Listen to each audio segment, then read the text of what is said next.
Woke up in the morning, check the charts like it's a habit. Bitcoin hitting numbers got me feeling like a magnet. Ethereum's on fire, gas fees through the roof. DeFi got me yielded, I'm stacking up the proof. Crypto bulls, we rising up, never gonna fall. Crypto bulls, stacking up, answering the call. Hello everyone, welcome to crypto bulls. मैं हूँ Rishi Srivastava and it's time for the crypto news. Crypto news पे भी हम देखेंगे। ज़्यादा important news आज है नहीं, मतलब ज़्यादा ऐसे न्यूज़ है नहीं। जो भी 3-4 जो लगे मुझे इम्पॉर्टेंट है वो मैं आपके साथ शेयर करूँगा। इक्विटी मार्केट तो आज बंद है, तो उसके बारे में हमको बात करके कोई फ़ायदा नहीं है। लेकिन क्योंकि कल फ्राइडे था, तो फ्राइडे को इंडिया में तो ऑफ कोर्स इंडिपेंडेंस डे के वजह से जो मार्केट था वो क्लोज था। लेकिन जो यूरोपियन एंड वेस्टर्न मार्केट्स या फिर अदर एशियन कंट्री के जो मार्केट्स है वो मेजरली फ्लैट से इन ग्रीन ही क्लोज हुए हैं। ऐसा कोई भी नेगेटिव सेंटिमेंट हमको मार्केट में नहीं दिखा है, इक्विटी मार्केट में। क्रिप्टो मार्केट की बात करते हैं तो क्रिप्टो मार्केट का जो मार्केट कैप है वो वापस से अब गिर के 4 ट्रिलियन से के नीचे गिर चुका है। 3.97 ट्रिलियन तक गिर चुका है। जो फियर एंड ग्रीड इंडेक्स है वो अभी मैं कहूँगा ऑनेस्टली जो सेंटिमेंट है वो थोड़ा ग्रीड ही है, क्योंकि मार्केट में ऐसा लग रहा है कि वापस से थोड़ा बहुत बाइंग आने वाला है। क्योंकि जब हमने ये बार बार होते हुए देखा है काफ़ी हफ्तों से, जब जो क्रिप्टो मार्केट है नीचे जाता है, उसके बाद जब उसका कमबैक होता है वो अपने प्रीवियस हाई से ऊपर प्रीवियस हाई को भी पीछे छोड़ के आगे चला जाता है। तो वही हम लोग इस बार भी एक्सपेक्ट करेंगे कि जिस तरह से इथीरियम अपने ऑल टाइम हाई से कुछ 1% ही था उसका ऑल टाइम हाई से, उस 1% अगर वो बढ़ जाता तो वो अपना पुराना जो नवंबर 21 में जो उसने ऑल टाइम हाई लगाया था 4800 ऑड का, वो रीच कर जाता था। लेकिन 1% से वहाँ पे वापस से सेलिंग आ गया। मार्केट में थोड़ा बहुत नेगेटिव सेंटिमेंट बढ़ गया, लिक्विडेशंस बढ़ गए। जो ऑफ कोर्स लिक्विडेशंस का मैं रीज़न उसके ऊपर भी आता हूँ। एंड उस वजह से क्या है, मार्केट में एक अच्छा खासा सेल ऑफ जो इथीरियम है वो गिर के अभी 4400 के लेवल्स के आसपास कुछ ट्रेड कर रहा है। तो जब उसका ऑल टाइम हाई के आसपास, यानी जो उसका 4800 का जो ऑल टाइम हाई है वो था, जो उसका रीसेंट हाई था उसका 4700 के ऊपर ही था। मैं बोल रहा हूँ ना, 1% बढ़ जाता तो वो अपना पुराना ऑल टाइम हाई, जो उसका अभी तक का ऑल टाइम हाई है, वो हम लोग देख सकते थे उसका नया ऑल टाइम हाई बनते हुए। बिटकॉइन ने लेकिन एक नया ऑल टाइम हाई लगाया है वापस से। जब मार्केट गिरना शुरू हुआ उससे पहले बिटकॉइन ने अपना एक नया ऑल टाइम हाई लगाया $124,000 का। एंड उसके बाद से तुरंत मार्केट में सेल ऑफ आया, एक बहुत बड़ा सेल ऑफ आया। Bitcoin, specially bitcoin and Ethereum में वो काफ़ी नीचे गिर चुके हैं। बिटकॉइन जो है अभी $117,000 के आसपास कुछ ट्रेड कर रहा है, कंसोलिडेट कर रहा है। आज पिछले 1-2 दिनों में तो मार्केट में उतना कुछ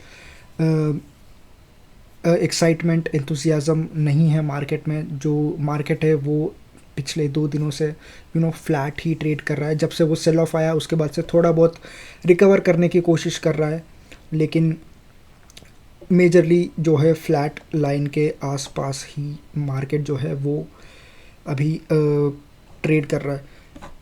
तो इथीरियम वापस से 4400 के लेवल पे आ चुका है। तो इथीरियम को वापस थोड़ा बहुत भागना पड़ेगा, परफॉर्म करना पड़ेगा, तब वो अपना ऑल टाइम हाई की तरफ बढ़ सकता है। एंड मुझे ऐसा लगता है, क्योंकि मैंने जैसे बताया अभी तक मार्केट जब क्रिप्टो मार्केट नीचे गया है, उसके बाद जब रिकवरी आई है उसने रीसेंट हाई, जो भी उसका रीसेंट हाई लगता है उसके ऊपर ही मार्केट ने उसके ऊपर ही मार्केट गया है। तो वो एक हम बोल सकते हैं, अगर ये पैटर्न हमको पिछले कुछ महीनों से दिख रहा है एंड मार्केट अगर वही पैटर्न कंटिन्यूसली फॉलो करेगा तो हम शायद जल्द ही मार्केट में मार्केट में जल्दी इथीरियम का ऑल टाइम हाई लगता हुआ भी देख सकते हैं। तो न्यूज़ पे आ जाते हैं। तो पहला न्यूज़ डोज कॉइन के ऊपर है। तो शायद हमको डोज कॉइन का ETF बाकी ETF से पहले आता हुआ दिख सकता है। तो ग्रे स्केल ने एक नया ETF फाइल किया है डोज कॉइन के ETF के लिए। तो बेसिकली वो लोग का जो अभी डोज कॉइन का ट्रस्ट है, जो ग्रे स्केल का डोज कॉइन का ट्रस्ट है, उसको वो लोग ETF में कन्वर्ट कर देंगे अगर SEC अप्रूव कर देता है तो GDOG ये उसका टिकर नेम होगा एंड वो NYSE पे उसका ETF लॉन्च होगा। तो देखते हैं जो SEC है क्या उनके तरफ से अप्रूवल मिलता है, क्योंकि ना सिर्फ ग्रे स्केल ने फ़ाइल किया है, यहाँ हम देख सकते हैं बिटवाइज ने भी फाइल किया है, कुछ और दो अदर ETF प्रोवाइडर्स है उन्होंने भी डोज कॉइन ETF के लिए फाइलिंग की है। काफ़ी सारे टोकन्स है, काफ़ी सारे कॉइन्स है जो कि ETF के अप्रूवल के लिए वेट कर रहे हैं। हम देख सकते हैं कैनारी का सोलाना ETF पेंडिंग है, ग्रे स्केल का सोलाना ETF पेंडिंग है, XRP के ETFs पेंडिंग है, HBAR के ETFs पेंडिंग है, AVAX के ETFs पेंडिंग है। तो काफ़ी सारे ETF फाइलिंग्स अभी फाइलिंग हो चुके हैं, उन पे एक डिसीजन आना अभी बाकी है। अभी मैं कहूँगा SEC धीरे धीरे इस चीज़ में काम करना शुरू करना चाहिए SEC को, ऐसा मुझे लगता है। तो एक इम्पॉर्टेंट न्यूज़ हो सकता है ये, क्योंकि जिस तरह से जो फेड था, जो अभी उसका ओवरसाइट रहता था क्रिप्टोस पे, बैंक्स पे, कि जो भी फाइनेंशियल बैंक्स है, फाइनेंशियल टेक्नोलॉजी से या क्रिप्टो है, वो लोग उनका रिस्क जानना, वो लोग कैसे परफॉर्म करते हैं वो देखना, अगर रिस्क होता तो उनको कैसे मैनेज करना, ये सब फेड एक साइड कर रहा था, बेसिकली समझने की कोशिश कर रहा था कि बैंक्स कैसे काम करती है, मतलब जो फाइनेंशियल इंस्टीट्यूशंस है, फाइनेंशियल टेक्नोलॉजीज है, वो कैसे काम करती है एंड जो रिस्क्स होते हैं इन इंस्टीट्यूशंस में उनको कैसे हैंडल करना चाहिए। इन सब पे फेड ने एक वॉच लगा के रखा था। ये एक्चुअली ये 2023 में ये प्रोग्राम लॉन्च किया गया था US में 2023 में, एंड 2 साल हो चुके हैं, ऑलमोस्ट 2 साल से ज़्यादा हो चुके हैं इस प्रोग्राम को।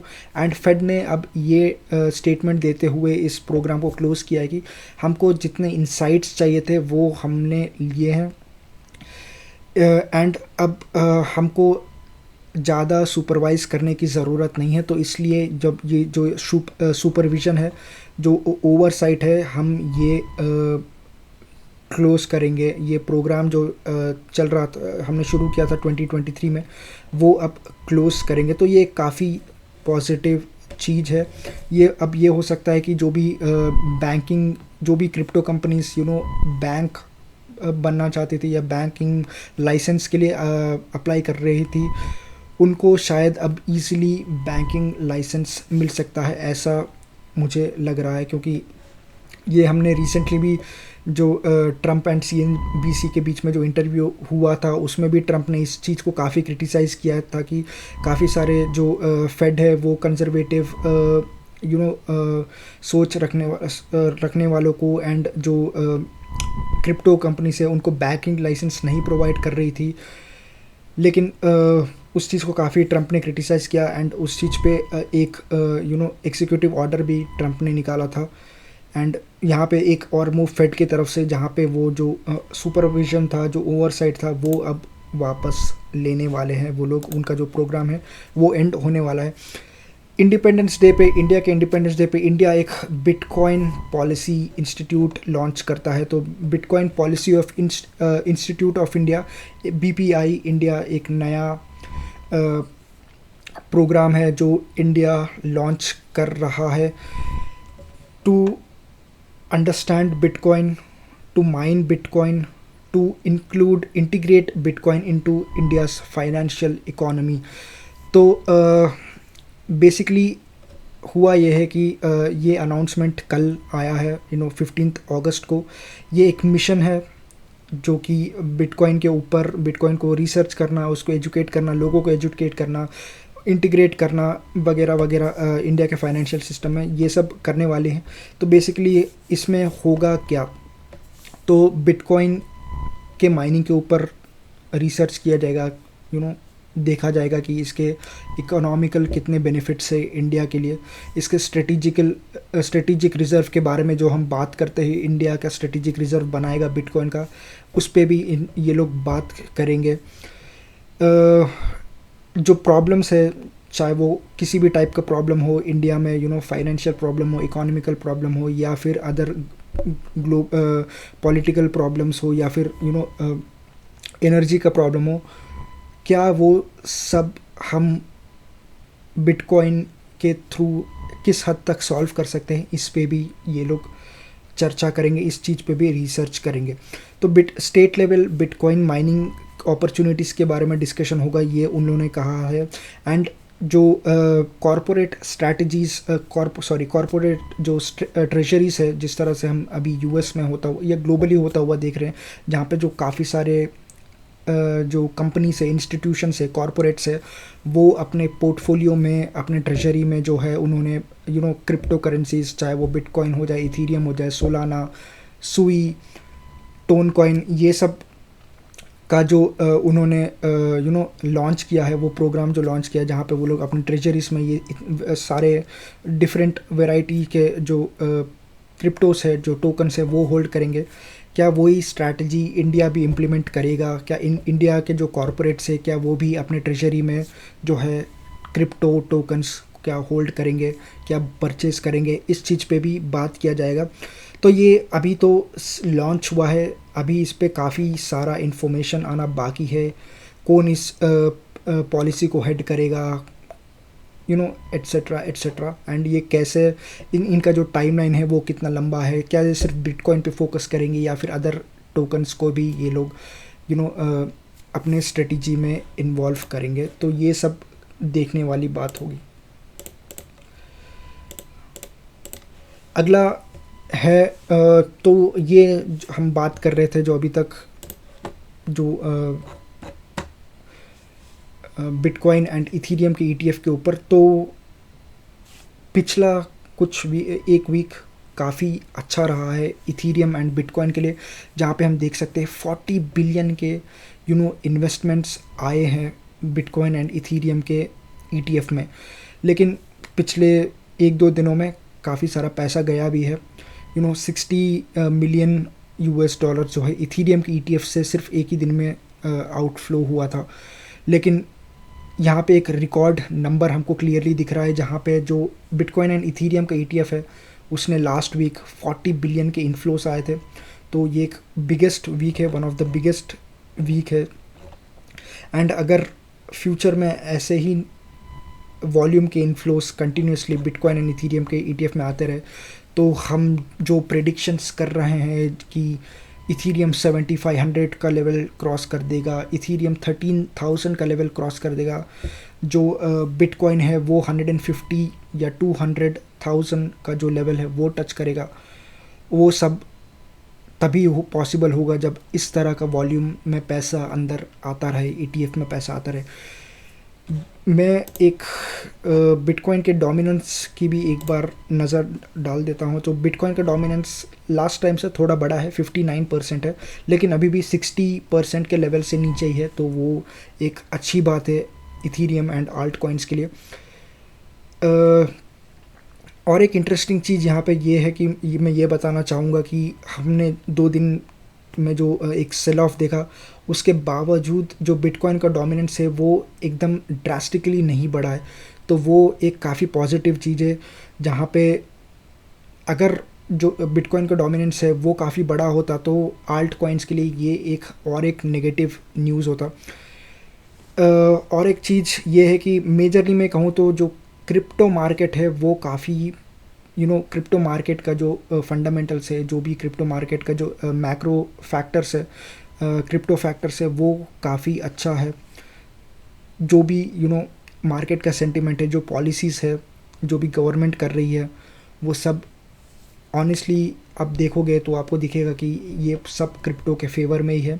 लेकिन जो जो मैक्रो इकोनॉमिक फैक्टर्स है, जिस तरह से कल US एंड रशिया के बीच में एक मीटिंग था, जहाँ पे जिस तरह जो न्यूज़ निकल के आई थी कुछ दिन पहले कि ट्रंप पुतिन से मिलेंगे अलास्का में, एंड वो कल अगस्त 15 को होने वाली थी, वो लोग मिले, लेकिन उसका कुछ ऐसा कंक्लूजन निकल के नहीं आया कि वॉर का मतलब क्या होगा, क्या वॉर में एक सीज फायर आएगा, क्या जो एरिया जो यूक्रेन का जो एरिया रशिया ने ऑक्यूपाई किया है क्या वो यूक्रेन को वापस दे देंगे या फिर वो अंडर रशिया के अंडर ही रहेगा। इन चीज़ों पे एक क्लियर आंसर नहीं मिला, ना ही ट्रम्प की तरफ से ना ही पुतिन की तरफ से। वो लोगों ने सिर्फ इतना कहा कि हमने बात किया, हमने जैसा एक्सपेक्ट किया था वैसा नहीं हुआ डिस्कशन वैसा, एंड हमको शायद वो भी एक काफ़ी इम्पॉर्टेंट फैक्टर है, क्योंकि अगर जो जियोपॉलिटिक्स में अगर कोई टेंशन्स नहीं रहे तो क्रिप्टो काफ़ी अच्छा परफॉर्म कर सकता है। तो ये सब छोटे छोटे जो सेल ऑफ्स, छोटे छोटे जो डिप्स है वो हम अवॉइड कर सकते हैं, एंड एक फाइनल एक अच्छा खासा एक अपटिक बनता हुआ देख सकते हैं क्रिप्टो में। लेकिन एज ऑफ नाउ कोई भी, मैं ऐसा भी नहीं बोलूँगा कि कोई टेंशन इमर्ज हो रहा है, ऐसा भी नहीं है कि टेंशन्स जो भी है वो कम्प्लीटली, जो भी प्रॉब्लम्स है, जो भी टेंशन्स है वो सॉल्व हो चुके हैं। लेकिन अभी भी चांसेस है कि इज़राइल ईरान का वॉर वापस शुरू हो सकता है, रशिया यूक्रेन का वॉर वापस शुरू हो सकता है। तो ये थोड़े बहुत टेंशन्स अभी भी है, जियोपॉलिटिकल टेंशन्स है, लेकिन अगर उसको हम साइड रखते हैं, उसको अगर हम लोग इग्नोर करते हैं, तो बाकी सारे फैक्टर्स है, चाहे वो पॉलिसी रिलेटेड हो, चाहे वो गवर्नमेंट रिलेटेड हो, चाहे वो कोई भी और फैक्टर हो, वो सब इन फेवर ऑफ क्रिप्टो है। तो यही मैं एक्सपेक्ट कर रहा हूँ कि इन फ्यूचर हम लोग जो रैली की वेट कर रहे हैं, जो आल्ट सीज़न के वेट कर रहे हैं, जो हम लोग क्रिप्टो में एक्सप्लोजन का वेट कर रहे हैं, वो फाइनली हो। Thank you for your time. अगर आपको वीडियो अच्छा लगा है तो लाइक कीजिए, सब्सक्राइब कीजिए, एंड कमेंट कीजिए नीचे। आपको अगर कोई भी क्वेश्चन है, कोई भी टॉपिक समझ में नहीं आता है, कोई भी क्रिप्टो के बारे में आपको पूछना है, कोई टोकन के बारे में पूछना है, तो आप नीचे कमेंट कर सकते हैं। मैं आपको या तो वहीं रिप्लाई दे दूंगा, या फिर अगर एक अच्छा क्वेश्चन रहा तो उस पर एक वीडियो भी मैं बना सकता हूँ। तो thank you for watching, thanks for your time, and until next time, bye.